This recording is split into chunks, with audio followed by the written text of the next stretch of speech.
So welcome to another Campfire Project panel. And today I am so delighted we are going to talk about safety. Safety is a really, really big topic, and it came out of a conversation we had at a casual get together, which was really social. And we agreed that safety was a really big topic and it deserved to have a proper panel session. So that's why we're here. We're missing Ian, who got held up, but he will hopefully join us shortly. In the meantime, we thought we'd get started and get the ball rolling and, start talking about safety. So let's start introducing ourselves. I'm going to go first since I'm already talking. I'm Angela Heise. I'm a leadership coach and an emotional intelligence trainer or emotional productivity. And I am delighted to host this meeting. And this is where I basically take the step back because everybody is going to contribute and I'm just going to be the one saying, I'm a participant. So who wants to go and introduce themselves next? Yeah. So, yep, I'm Robert J. Grimes, and I'm a relationship counsellor.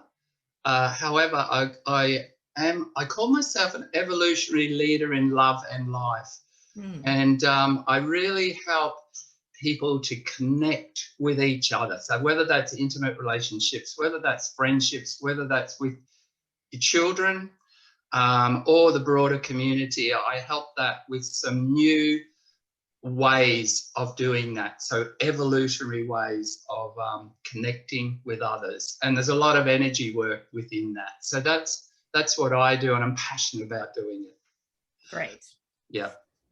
Okay, Kim. So I'm a developmental coach, helping people relate more to themselves and to others, to understand how people operate. I'm really passionate about this work and just working with individuals in relationships and corporates as well, just helping people really sort of understand and start communicating, bringing it back to basics really. So yeah, really excited to be here today and looking forward to this chat. Wonderful. Good. Okay. So where do we start? Because there are so many different aspects to safety. I mean, originally we talked about the safety of, for men and women, but there are so many other aspects. So who am I going to throw the ball to? Kim? Yeah, I'm wondering whether or not we look at it in a setting, either in relationships or, in the work environment. I mean, do you know what I was thinking about with emotional safety? The word that came up for me was trust. Trust was kind of a big thing that sort of came up. Where do we learn to trust? Where do we learn to not trust, and what are the conversations, we're not having with people in order to actually become more trusting?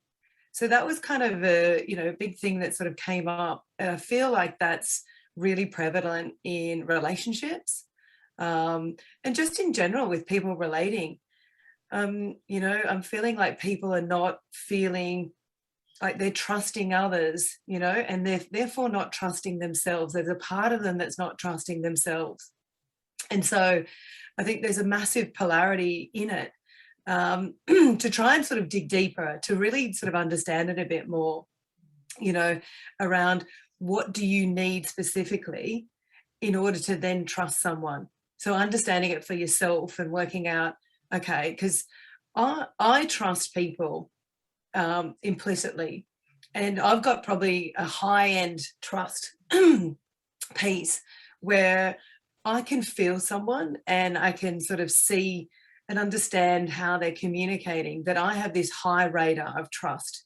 So mine's quite high on the scale. And so I'd be curious to know, and I kind of, it's just trying to understand where someone else is at. And I always step into sort of other people's shoes to sort of see how they're operating first, to then really build that trust, to build that safety. Whether or not they're wanting to share something, or if it's in a working environment, if they're wanting to, do it their way, right? It's like, rather than bringing in your way or saying a suggestion which they might not be open to. It's kind of just building that trust. So I think that's really important, I feel, for emotional safety, and whether it's in relationships or working relationships.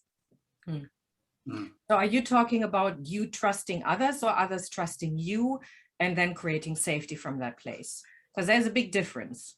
Yeah, I mean, look, I automatically trust people. Okay, but how do you get them to trust you? Because that's also creating safety, right? Yeah, so I kind of ask them questions. How, do you trust me?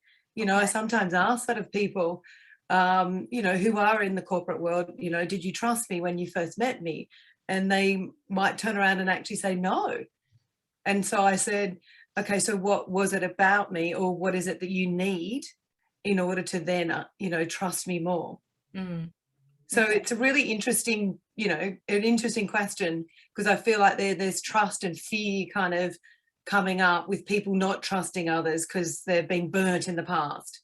They're using a past reference and they're comparing me to someone else that hasn't done the right thing, or they're just not sure about how, maybe how I'm coming across or how others are coming across. Like, I see it collectively. Like, I'm not saying it's just me personally. I'm saying that, a lot of people don't trust others. And I'm like, so what is it specifically about that person, or what is it that you need in order to create that safety for you? Because it's individual. I feel it's individual. What is it that you need? And for me, the word comes up is consistency. So I trust automatically. And then I go, okay, I really like what that person's saying, how they're doing it. It's a bit different to the way I'm doing it. And consistency, and they keep on owning that or sharing that or being that person. It's just who they are and understanding more about who they are. So yeah. Robert, you create safety in your counseling sessions all the time. How do you do that? Yeah, well, that's a good point, and that's where I was going to head. Well, about myself, I'll start with myself first. So, like building trust, for me personally, can be a bit of a vulnerable place to be, right? Because I need to actually know, is this person or these people or this situation that I'm in, are they there for me at that moment? So are they present with me, right? Because in my past, and this is a gender thing here, in my past, I would be more judged by men when I was younger than women. So that meant that I could trust women more than men. Now that's changed around now in my life, that, it's not a thing about men and women. It's just about, is that person or those people going to be present there with me and not actually judge what I'm saying or what I'm feeling, right? So I need them to be present with me. So the important thing for me when I'm with couples is that I'm trying to create trust between them and me, but then the bigger picture is the trust between that couple, the energy of that couple that's there. How can I facilitate that? How can I create that? And that does start with me gaining that rapport with them, that they both know that I am there for them and I'm present for them right now. So then they get that trust with me, and then I say, well, how can you guys do that? So in a sense, unofficially, I would be role modeling that with them, so they can do that together with me being there to help to either coach or guide them in that.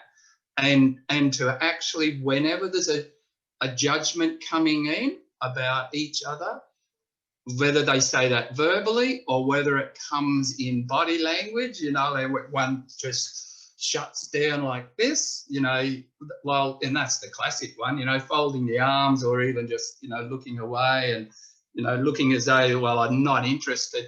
Well, I will bring that other person in, and we'll look at what's going on there for them. So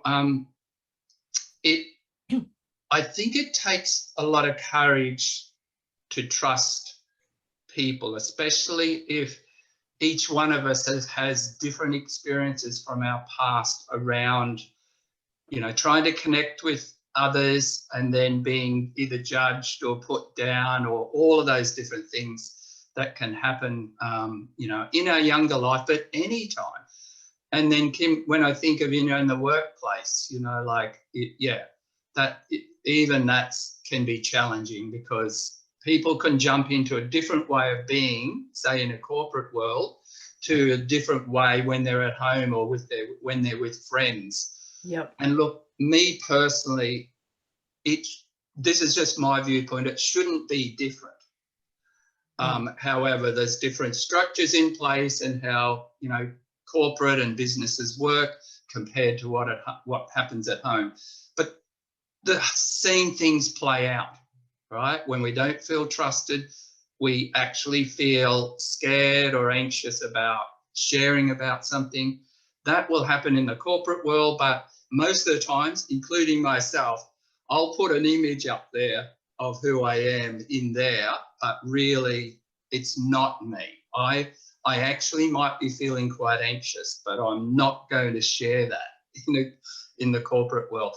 Sometimes I do, but that's where where it comes in. Am I feeling safe enough to do that? Because what are the others going to think about me if I you know, say something that I may be judged about that?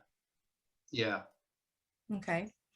So we've jumped right into the deep end of, you know, we're not starting with what does it mean to be physically safe. We've gone straight into how do you create safety in a long-term or into almost an intimate relationship that is, you know, where people trust each other in an ongoing way. So I think that's really relevant, because again, we start off at a certain point and then it develops from there. I mean, Kim, you were saying, you know, it's consistency that matters. And and Robert, you were saying it's how we show up. And I think that's both really, really important. It says we've got to actually create that safety before we can expect somebody to trust us.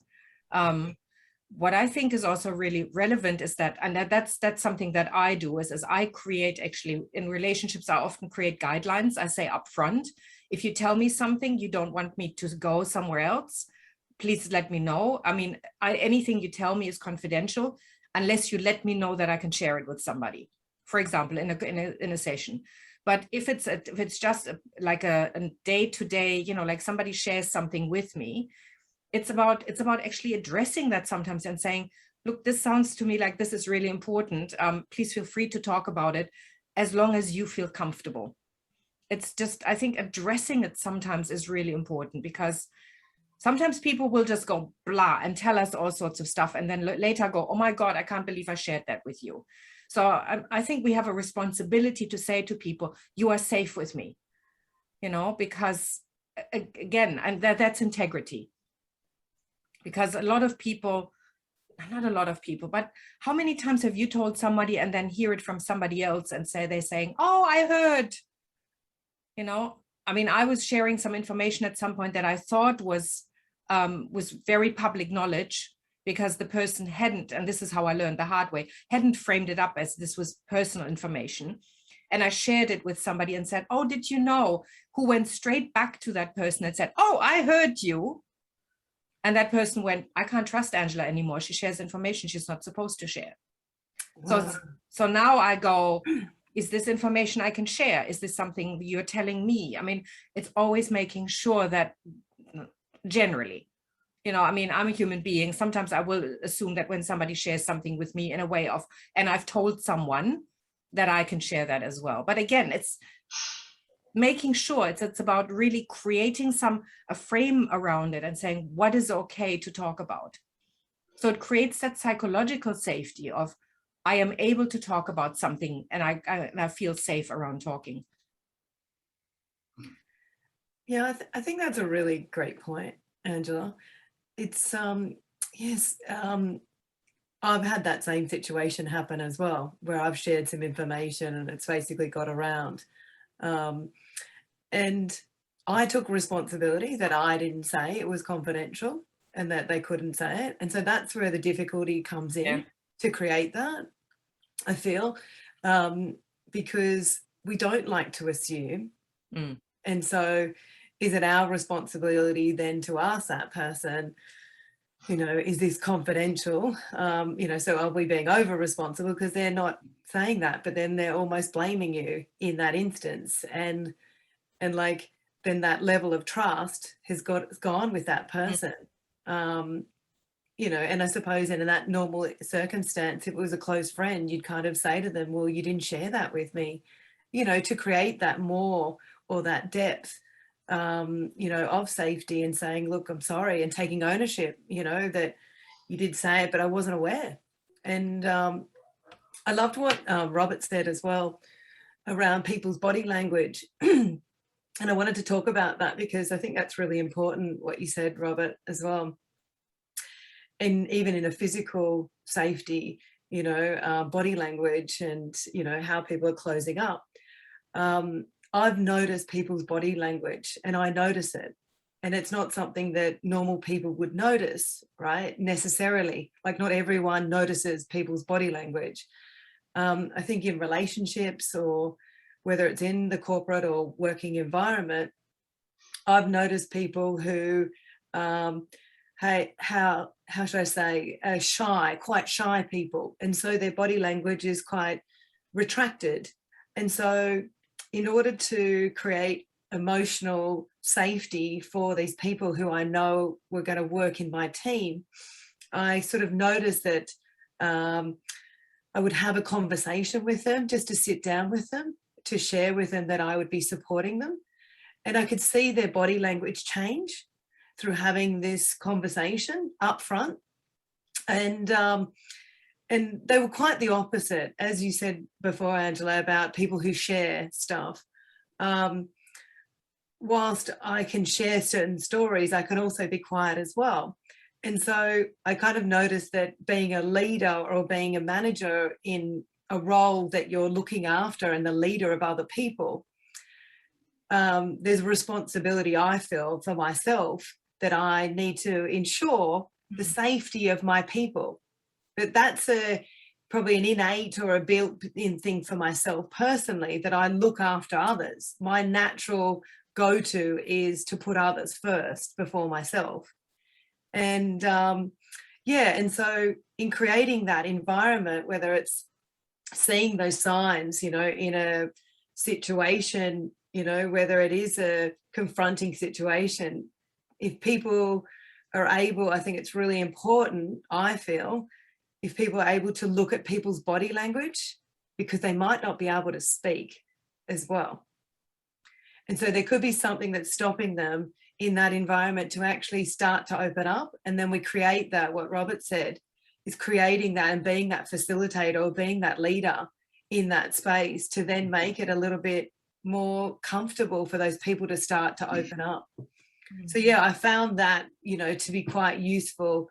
And I remember a situation where I hadn't had a conversation with a girl, and one of the girls in my team said, Kim, you haven't had that chat, you know, with that girl. And so then I did. And so then I had the chat, because she came into the team later on. And then I had a chat, because it was more that she was a bit shy as well. She was just shy, complete opposite to me in having to lead people and use my voice and get people involved. So it was just a little bit different. So I forgot to have the conversation. So then I stepped in, and then it shifted it. So it was nice. Yeah.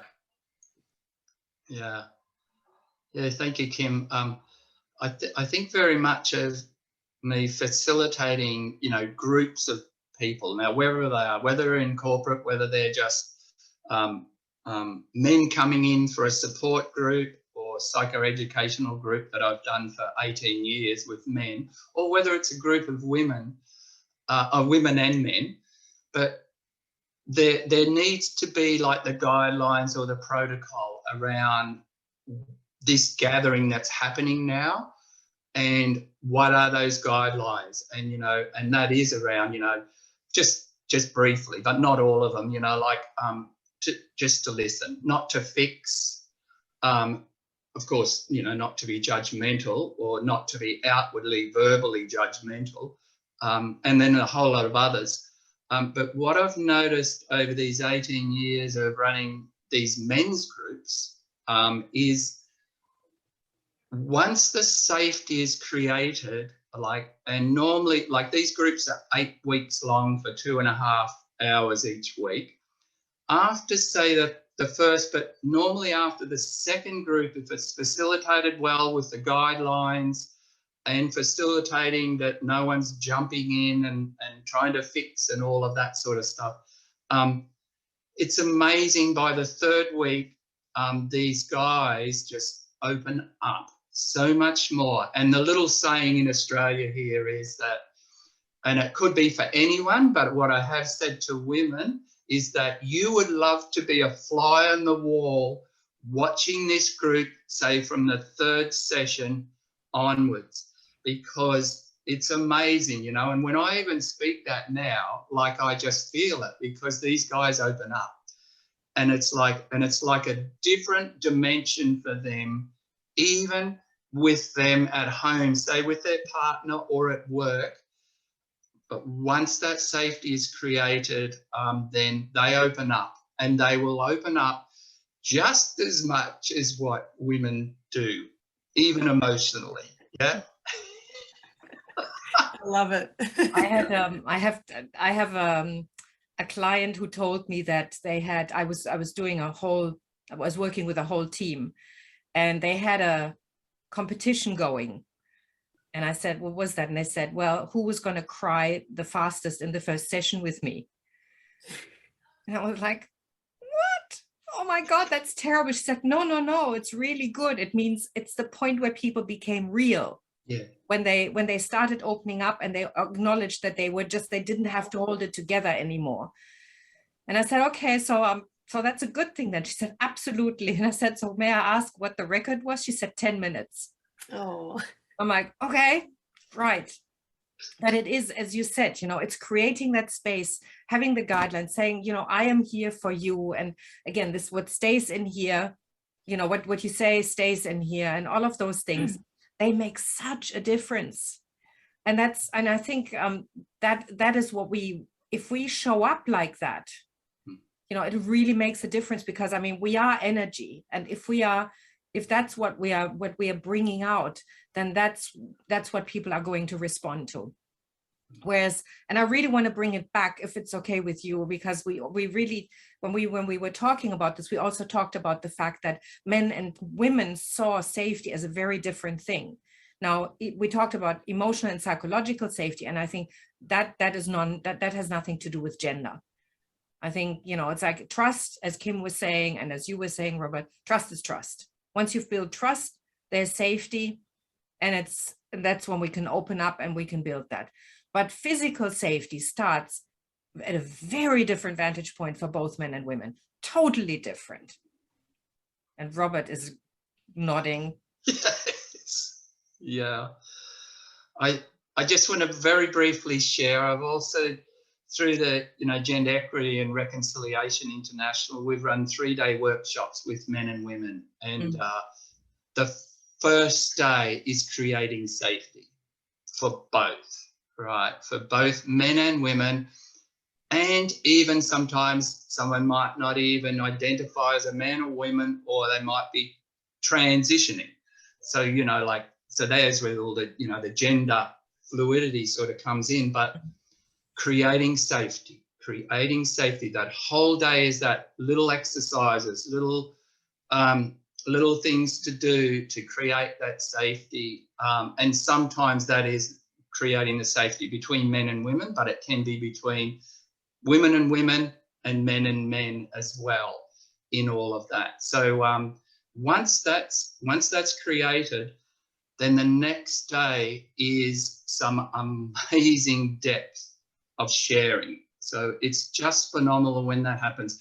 But none of that would happen if that safety, and then you're starting to trust each other in that group. The second day would not happen, and would not be able to happen, where there's this deep sharing of men and women in their own circles, and like just very, very quickly the men can be in their own circle and they're sharing as though there is no one else there, but the women on the outside silent witnessing, right? And then vice versa. The women can be in their circle, the men are silent witnessing on the outside. That is so powerful. I know that's going into a bit of gender stuff there, but it's creating safety, it's creating trust in community when that happens. So yeah. Okay. Pretty powerful. We're still on psychological safety. Yeah. I mean, we are already assuming that people feel physically safe. And that's I really want to raise that, okay. Because there are a lot of women who just don't feel safe.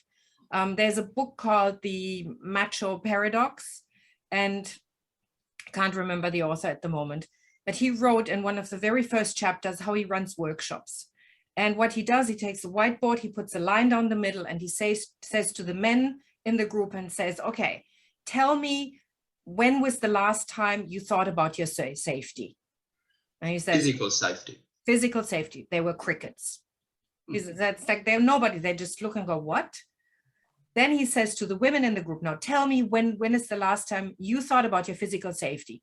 And the answers are coming on the way down here through the parking garage, when I locked the house this morning. You know, there's always this aspect of feeling physically unsafe. So this is something women have much more on the forefront of their minds than men. And I think this is where it starts in a lot of ways. You know, like men, it's important that men show that they are not physically dangerous to women before they can actually open up in a lot of ways. I mean, I have walked down the streets at night, you know, with a key between my fingers and, you know, and making sure that I walked under street lamps. And I have had, I mean, I've had men walk up and saying, hey, I'm safe, you know, like, you don't have to cross the road. I'm just walking past you. That's one way of creating that. But there, again, in a lot of ways, I don't think men have any idea how challenging it can be for a woman to actually make sure that they're physically safe. Yep. So in one of the exercises on that first day that I was talking about is that we have someone saying a statement, and we have the women like responding to that statement by either standing up or staying seated. And so just as an example, one of them is, you're out late at night and you're walking down the street. Do you feel safe? And so when that's with the women, most women will stand up, right? When that's done with the men, when you're walking down the street late at night, do you feel safe? There may be one or two men that will stand up, but most will stay seated, which means they are feeling safe. Yeah. And we do that, and that helps both to start to understand each other a lot more in that literally physical safety, you know, which is probably what's going there, and safety around, you know, sexual safety as well, which is physical as well. Yeah. Yes. Yeah. Yeah. Because, sorry, Kim. No, I was just going to say, Angela, I feel the same way as you. I hold my keys in, if I was walking down the street, I'd hold my keys in my hand as well, from a physical safety point of view. And it's almost like us putting up a protection just in case. And I've had that as well all my life. And it's funny because my sister couldn't understand it. And because I've got two children, and I was moving into a house, but I always stayed in a unit because I felt this physical safety of these other doors, you know, from the house. And even now, like, I'm in a beautiful suburb. It's a very safe suburb, but there's this sense every night because I have to be the male and the female. And so putting on this protection. And so it's almost like I put a protection around my house from an energetic field, and I sort of say, can you just protect me and my children? So, but like, I check the doors as well. So I do that physical check to make sure that it is, but yet I've got girlfriends who would live in their place, and they might be on the ground floor, and they'll have their doors open. So there's this opposite. So it's quite interesting that, yeah, I've felt that. So I hear what you're saying. And I feel that that's more prevalent in women. And maybe it's a cultural thing. I don't know if it's a cultural thing, because I feel that when I do have a man or a friend that comes over, I feel a bit more secure, and like having someone else in the house if anything was to happen. Like, and it's not that that's their responsibility, but I feel safer. Like, it's this sense of, I don't know, this masculine, stronger man, and, I don't know what it is, but yeah. Yeah, I mean, I have traveled in over 50 countries, and you're saying, is it a cultural thing? I've never felt any safer in some countries than I felt in others. I mean, like, there are some places where I would say, yes, I feel more relaxed, but do I feel safer? That's a totally different story, because again, I mean, yes, there's certain gender rules in different countries and in different cultures that differ very, but you can encounter somebody who's potentially dangerous anywhere. I mean, like, let me put it this way, and it's not the strangers that are really risky. It's often the people we know when we're talking about sexual safety, right? I mean, what is it? More than half of the rapes are actually done by men who the women knew. It's like, it's not the stranger down the street, it's somebody they knew. And again, my question is how do we need to change something in our thinking for women to feel safer? Like, again, I mean, I feel generally safe, but like you, when I first moved into my house, I was like, whoa, I feel so unsafe. I house on stilts with windows everywhere, no blinds, no nothing. The first thing I did is I installed security everywhere, like really, like, stuff that I would feel safe with. But do men, this is the thing, is how, I mean, there are men who are, sorry, I'm just starting to get a little bit, they've got so many things going through my mind. It's not men's responsibility to make sure that women are safe in the sense of protecting them and being the knight in shining armor. But as you said, when a man is there, women automatically feel a little bit safer, especially if it's a physically larger man. But there's always this thing, and I've had that, can they turn? If there's alcohol involved or drugs, men, my experience is they can turn on a dime, and somebody who's really gentle and sweet can become super aggressive. And is this something that we have to live with, or can we change that? Because that's what I'm really interested in. How do we create that? Yeah. Gee, Angela, that's a big question. Like, I know, that is large, and like, I think like, for me, it's more about not necessarily cultural, as you guys were talking about. You were talking, there is cultural stuff in there, but for me, it's like, it's about primal instinctual, like, so, which means that, and I say this, but it doesn't have to be like this, but, women are smaller, they're normally, muscles are less, so they're less physically strong in general, but that's not always the case, I tell you. I've been at the gym where I would have got, in an arm wrestle, I would have got thrown down straight away, but and then men normally more muscular, and so that comes through in our primal instinctual sort of stuff and our biology, that and then from way back, which is still primal instinctual, that men are the protectors.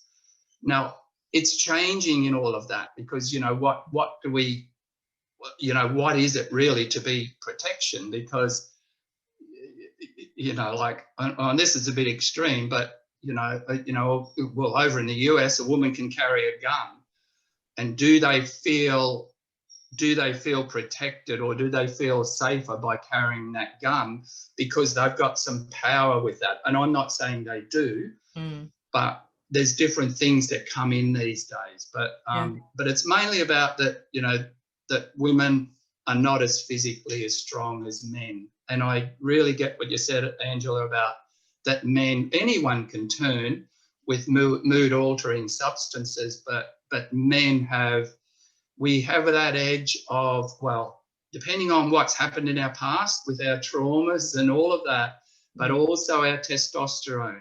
Yeah. And it can just turn with mood altering substances, which includes alcohol, and then boom, with the trauma and the hurts that have happened, and then all of a sudden there's this beast coming out, if you know what I mean. Yeah.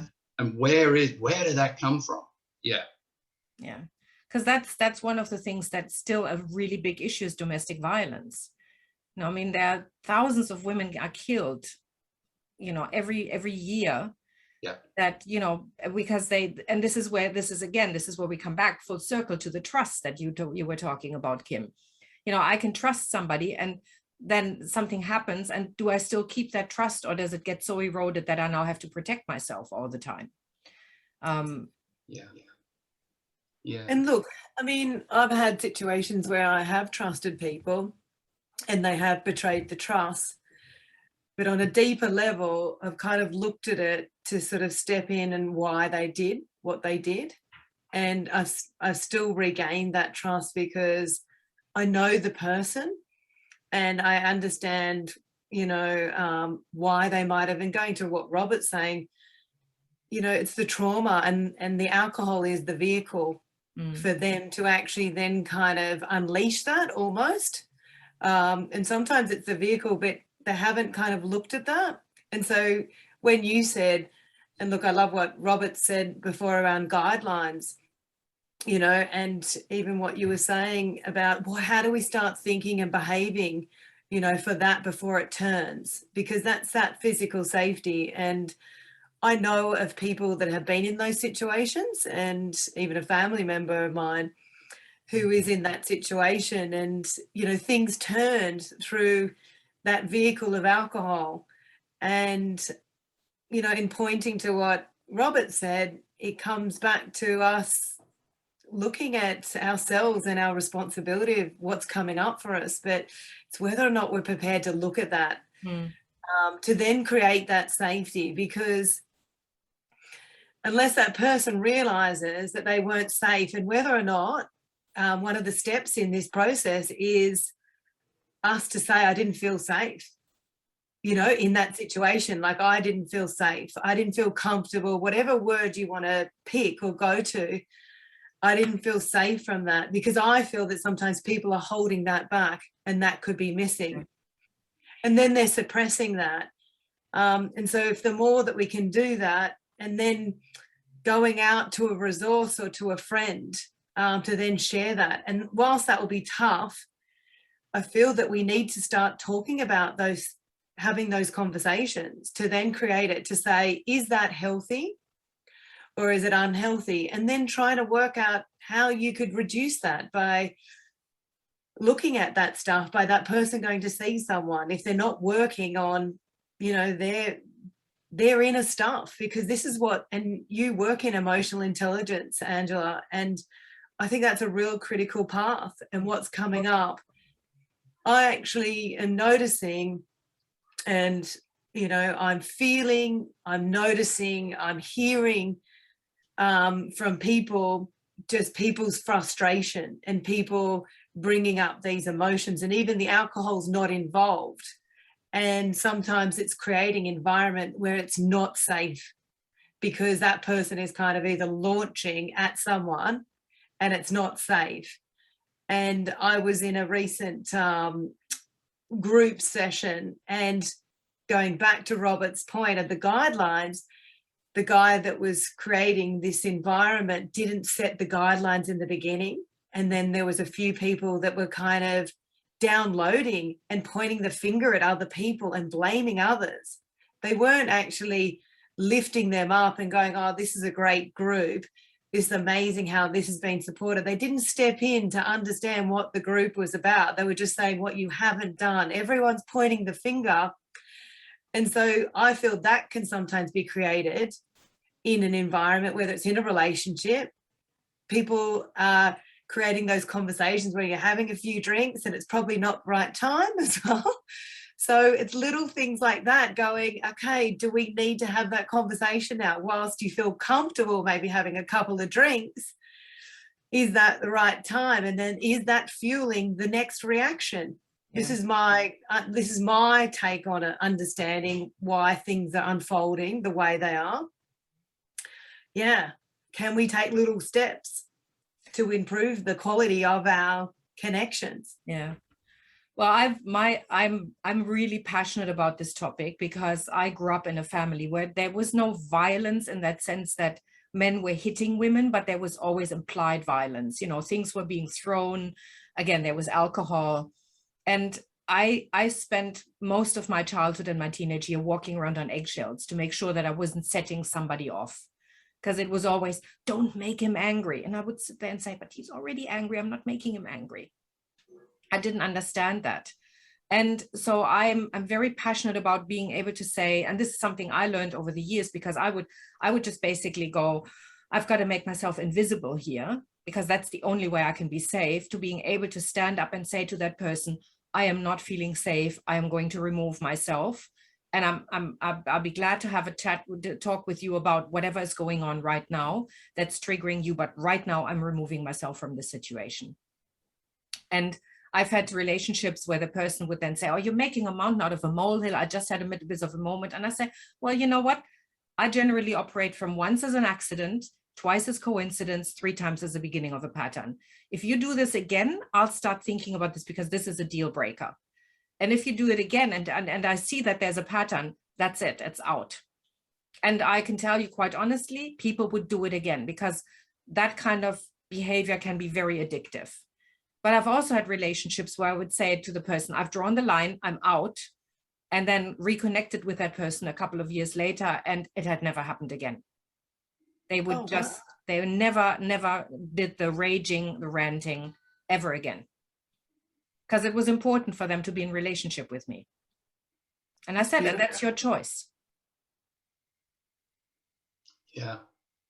So, like, I'm part of a heart circle every fortnight with this gender equity and reconciliation. It's men and women. And we go deep into this, what we're talking about here, very deep into it. And it's really, I'm passionate about that. But when I think of men in general, and look, sometimes this can happen with women, but it's a different outcome, or it's a different behavior that comes out. But that whole thing around pack mentality, so that's primal, very old, right, for us as human beings. But in other animals, when men can get into a pack, they become even more super powerful with that. And then that can be very dangerous, like, and especially for women, even with, with other men, if they're ganging up against another woman or women, it just creates that energy that's just, is definitely not helpful and healthy. Yeah. So that's something that, we all need to be aware of when we gather together and we create this momentum of energy, and it's not a healthy energy, it's a power over energy, then that's not good at all for anyone, because that's very old and ancient in us human beings. It's a very immature, because we are evolving, but some get caught up in that pack mentality, and even younger men can end up in there too. Or maybe older men that haven't woken up and got a bit more mature in their life. But that's a very scary scenario that can happen and does happen. Yeah. So there's no hope? Yes, there is hope. Because if it's an old mechanism, and history will always, the oldest part of the brain, the fight flight, the hit and run, will always supersede any kind of logic if we don't know, or this part of the brain, the middle prefrontal, if we don't know how to handle it. Yeah, let me put it this way. It's not that there's no hope, and it's the education, right? it's the ability to teach men, which is what you're doing, right? Yeah. To be able to just short circuit that and just saying, okay, we're getting into this, I'm getting into this part of my brain right now, I need to go. But when there's alcohol involved, does that work? Is in your experience, do men have the ability to then self-reflect and go, whoa, this is getting dangerous, I'm out?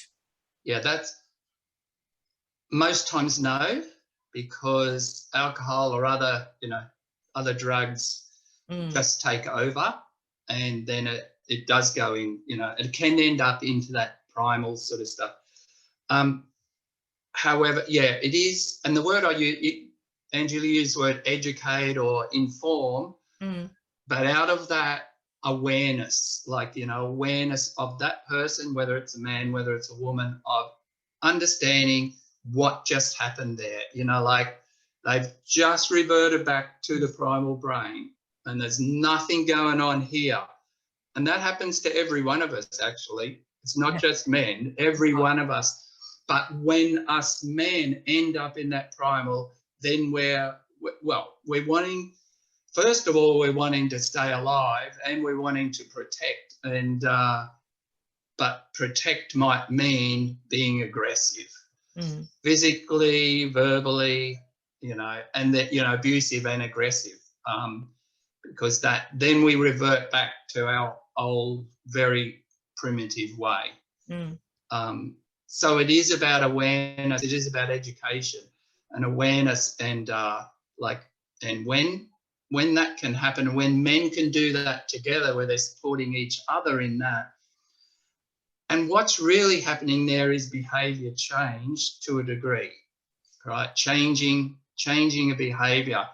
But I think it's done so much better in a group, like in a collective, rather than just one-on-one. But that's just my viewpoint of how those changes can happen. And then men being aware when they're reverting back, and there's many different things. If they're stressed, if they're feeling unsafe, they can actually revert back. They might not even know it, but they can revert back to that old primal way of, what have I got to do here to protect myself? And unfortunately, that's what happens in domestic violence. It just, and they're not even aware of what's going on for themselves, that they're hurt, they're traumatized from their past, and here they are, they're getting triggered and they're just going, bleh. And that can happen to women as well. Yeah. And they're just not aware of it. Yeah. Until it's stopped, then the frontal cortex comes back in, and then all of a sudden, they're in the, oh my God, what did I do? But the problem is sometimes that's too late. Yeah. Because the damage is done. And Robert, do you think, even in those groups, because I totally agree with you, it's more about, education and awareness. And I've, and I like what you say, Angela, around walking on eggshells. Throughout our lives, we feel that it's almost like it was acceptable that, and with you walking around on eggshells, like it was acceptable that his behaviour was okay, but they're not aware, right? And so how do we then send those messages to those people? And I've had men, launch at me and, not look at their behaviour, and I've kind of realised that it's their responsibility. But one thing I've done, and I'll be curious to know, Robert, if if we can help create this awareness through other men sharing with other men of their behaviour in a certain situation, right? And going, are you aware, mate, that, the way you spoke to your partner or whoever it is? Because this happened to me. I was launched at by a guy in the office, and I'd said the most beautiful thing about trying to relate and, helping other people, right? It was all this beautiful positive intention. But because I was taking part of what he believed was his shining light, and that he was creating, he wasn't a team player, whereas I was always a team player. So then someone overheard him speaking to me and shared their voice with me and said, Kim, that is such unacceptable behavior. And it wasn't until that point that they actually shared that I went, oh, okay. So then at that point, I had a choice. I had a choice to either keep my mouth shut or go and say something. So then what I did, using your word, Robert, I created that awareness, and I didn't actually go up and expect him to apologize to me. I just said, I just wanted to make you aware that, other people noticed how you spoke to me. I'm a big girl, and this is what I was trying to do, is help other people and all of us work together collaboratively. And whilst he never apologized, I'm sure there was some awareness being brought to the forefront just by me just saying that. But it wasn't until someone said it to me. Otherwise, Angela, I probably would have kept quiet, a bit like you, walking around on eggshells. And I just went, I'm so glad that that happened, and that I had the courage to kind of then go up and share it. Yeah. Which is why it's good to have somebody point out this is not acceptable behavior, because we're really good at normalizing and minimizing.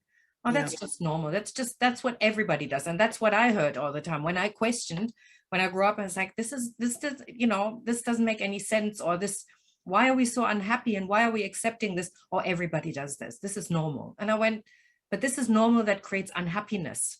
That creates feeling unsafe. That creates fear. That stops us from developing my potential, because I'm not allowed to have an opinion because I get shut down immediately, or even worse, even slapped, sent to my room, no dinner because, you are stirring up things here. I mean, that was something where I went, I have a choice here? I can now, like all the women in my family who, I had several women who committed suicide or tried to commit suicide because they just couldn't deal with it. And I went, I'm not walking that path. I'm not going there.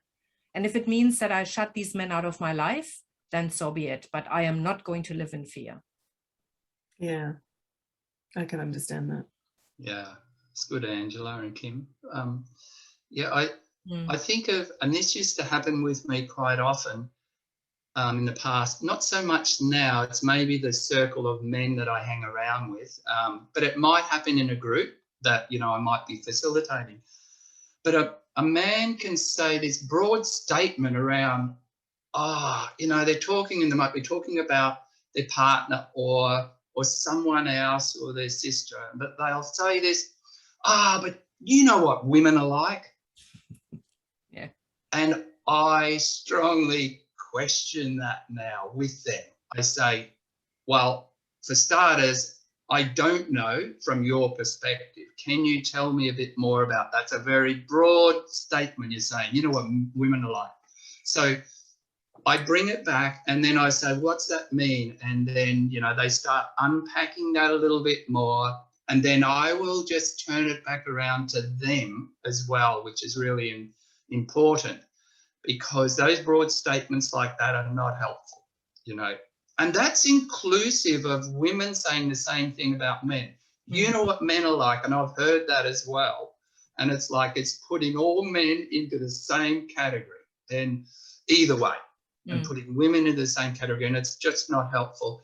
But what I've noticed is using, all those amazing techniques, skills, and that Marshall Rosenberg, developed with nonviolent communication, now sort of calling compassionate communication, to be able to, like for me, to address a group of men where I might be going, oh, gee, I'm feeling a little bit scared here myself, but to stay in my power with them and to not react to them, and then find out what's going on for them, what's underneath that aggression, what's underneath that anger, what's underneath, even if it's violence, what is really going on for them. And that's challenging for men to do that with men, let alone women to do that with men, especially with a group of men. Yes. Okay. I know. So basically what I'm hearing you say is it's dig deeper. Don't just accept the behavior, the whatever it is, aggression or anger, or the, you know, that creates that feeling of unsafe or not feeling safe. Dig deeper. Probably not in the situation where they're throwing things, or, you know, but later at some point going back and having a conversation and saying, what was that about? And I'm totally on board with you, because that's what I tell people. It's about, you know, and again, if it start feeling unsafe again, walk away, saying, I'm going to have this, I'd like to have this conversation with you. These are the, you know, however, if there's yelling, screaming, shouting, or throwing things, I'm going to remove myself immediately. Yes. Yeah. That's right. And often what happens is people make one attempt at a conversation saying, let's talk about this behavior. I'm not sure that worked for me. Could we talk about that? And the person will go immediately, you know, explode again and go, oh, and then it stops right then and there. Whereas I generally say, I call that have a conversation about the conversation. You probably need to go back and have that conversation 4 or 5 times and show the person that you're not there to attack them, that you're not there to blame, but that you're there to say, let's work this out to make this better, so we can have a more effective, more compassionate, more trusting, more, you know, more fair, I don't know, relationship. And that's the building the trust. So we've come full circle with trust again. I think so. I think it's, yeah, I think that's magic what you just said, Angela. I really do. It's there's so much in that to kind of support other people, you know, and this is a great conversation. Like, I really enjoyed, you know, having this conversation to, you know, understand that, you know, everyone has a different perspective, and everyone can generalize. They could delete stuff. They, you know, they could be just specifically talking about one person. And I love it, you know, digging deeper, but picking your time as to when, you know, that's going to work. When they're not necessarily reactive, they're in a responsive mode and they're present. They're present. Yeah. Yeah. Yeah. Yeah. Yep. I have a process, and it's called HTO, healthy time out. And so the first part is to set a boundary. Yeah. Right. No, you know, and then moving away. And then there's some, you know, other processes after that. But it's getting away, so each person then needs to deal with their emotional and psychological stuff going on, instead of it just being thrown over at each other or one way over. So, yeah, so, you know, healthy timeout process is essential. Yeah. And I think that's a good point.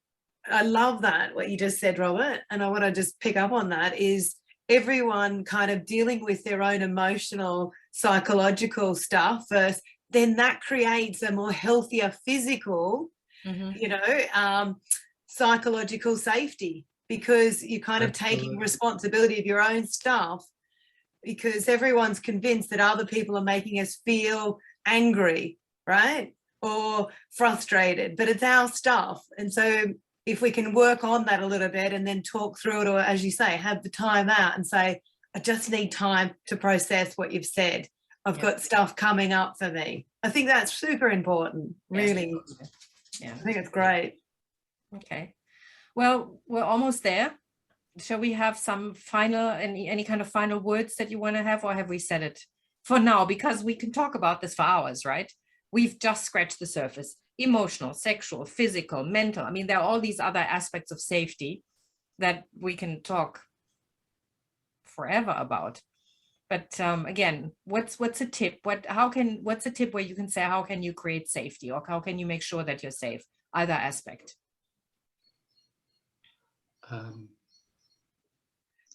Look, I would just come back to what I just said there. Set your boundary. Yeah. Set your boundary. If you're not safe, say, you know, if you can, I'm not safe. I need to move away. I need time out, and move away. Now, that's challenging if you can't do that, and because the other person or the other people can follow, and then they're not giving you that time out, that space. So, but it's important, especially for women, to, you know, set your boundaries and be strong and be clear around that. But also, if you can, share that, you know, I am not safe at the moment. whatever words come up, I'm scared at the moment, whatever it is. It's, it's our own, but it's like we're trying to be in relationship or connection with others. And if we're not safe, we're not going to be present. Yeah. Kim? Yeah. What comes up for me is permission, giving yourself permission to actually, share how you're feeling. Yeah. And if you don't necessarily feel safe sharing it with the individual at first, share it with someone else or, a couple of people, just to kind of get their insights and, look at it in a way, where you can actually understand what could support you. And so from, a positive sort of moving forward to changing that, because if you're feeling that way, there's some truth in that. So there's some truth in the fact that you are feeling that way and it's coming up for you. So then it's just understanding how you can then, create that, emotional, physical, mental safety for yourself to then share that message. And as you said, Angela, either working out if that person is going to continually do that, if you're sharing that message, and then noticing that they're not able to look at their emotional, their physical and their mental psychology, around themselves to change that. But we're creating awareness through that space. Okay, what do I have? I've just got one thing: separate out the person from the behavior. Love the person, negotiate the behavior. So that would be it. And I can talk about that for a long time as well. But it's about, we're very good at throwing the baby out with the bathwater and saying, I don't feel safe with this person, instead of going, why? And let's talk about this. Let's talk, which is what we're doing. Yeah. Well, thank you so much, both of you. This has been a really great conversation, and I'd love to have a second installment on that one, because there's so much more to talk about, and maybe with Ian next time. And thank you, and thank you everybody for watching, and we'll see you for the next panel soon. Thanks, Angela. Thanks, everyone. Nice to see you, Robert. Yeah.